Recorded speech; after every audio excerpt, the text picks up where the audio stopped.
Because Paruchuri brothers మనవరు అన్న ఒక tag మీకు ఉంది కాబట్టి ఏమైనా కొంచెం అంటే లైక్ వాళ్ళ దగ్గర నుంచి వస్తున్నారంటే ఎక్స్పెక్టేషన్స్ ఫిక్స్లో ఉంటాయి జనాలకి, అది మనం ఏం చేయలేం దానికి.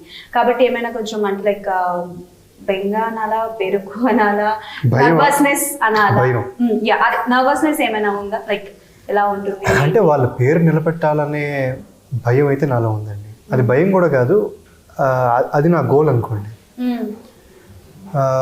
అంటే ఈ కథ చెప్పినప్పుడు వాళ్ళు అప్రిషియేట్ చేసిన విధానం, తర్వాత సినిమా చూపించినప్పుడు వాళ్ళు అప్రిషియేట్ చేసిన విధానం చూసాక ఒక కాన్ఫిడెన్స్ వచ్చింది.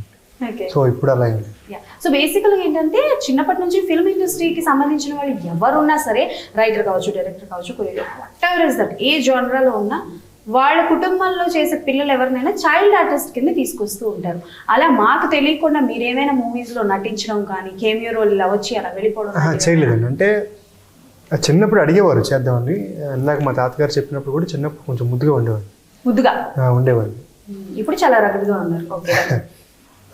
అందువల్ల అడిగేవారు కానీ వద్దా ఇప్పుడే చదువుకోవాలి ముందు అని చెప్పి అలా చెప్పేవారు. తర్వాత వేరే చేసుకోవచ్చు. చేశారా? ఫస్ట్ ఏంటి మీరు ఆన్ స్క్రీన్ లో మిమ్మల్ని మీరు చూసారు? సాయి వద్దులేండి, చెప్పండి పర్లేదు. దానిలో నేను జూనియర్ ఆర్టిస్ట్.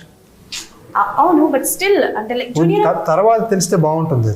అవునా? మిస్టర్ సెలబ్రిటీ రిలీజ్ తర్వాత తెలియాలనుకుంటున్నా, తెలిస్తే బాగుంటుంది. ఓకే.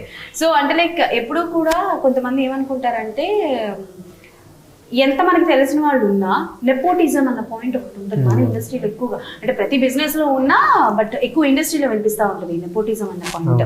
సో ఈ నెపోటిజం ని యూజ్ చేయకూడదు, మనంతటా మనం ఎదగాలి, మన ప్రయత్నాలు మనం చేయాలి. ఎప్పుడు కూడా మనం ఒక పని చేసిన తర్వాత తాతగారి దగ్గరికి వెళ్దాం అని అనుకునేవారా, లేకపోతే తాతగారి సపోర్ట్ ఎప్పుడు మనకు ఉంటుంది అని అనుకునేవారా? ఆ నమ్మకం నాకుంది, ఆ బలం నాకుందండి. వీళ్ళు ఇప్పుడు ముందు నా ప్రయత్నం నేను చేస్తాను, నా వల్ల కాకపోతే వాళ్ళు నాకు హెల్ప్ చేస్తారనే నమ్మకం నాకుంది. పైగా నెపోటిజం అనేది నాకు కొంతవరకు హెల్ప్ చేసింది. అంటే కథల విషయంలో హెల్ప్ చేసింది. ఇతనైతే కథలు బాగా సెలెక్ట్ చేసుకుంటాడని చాలా మంది మంచి కథలతో నా దగ్గరికి వచ్చారు. అలా నాకు హెల్ప్ అయిందండి అది. సో అలా వచ్చిన కథల్లో ఇది ఒక కథ.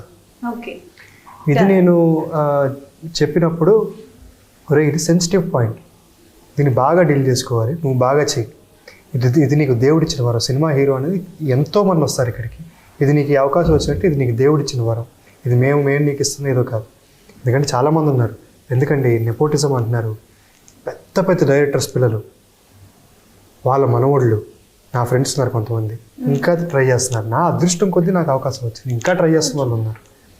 సో నేను అదే అంటున్నాను, అంటే ఆ పాయింట్ ని పక్కన పెట్టేసి మీ అంతా డెఫినెట్లీ హార్డ్ వర్క్ ఉంటుంది. ఓకే.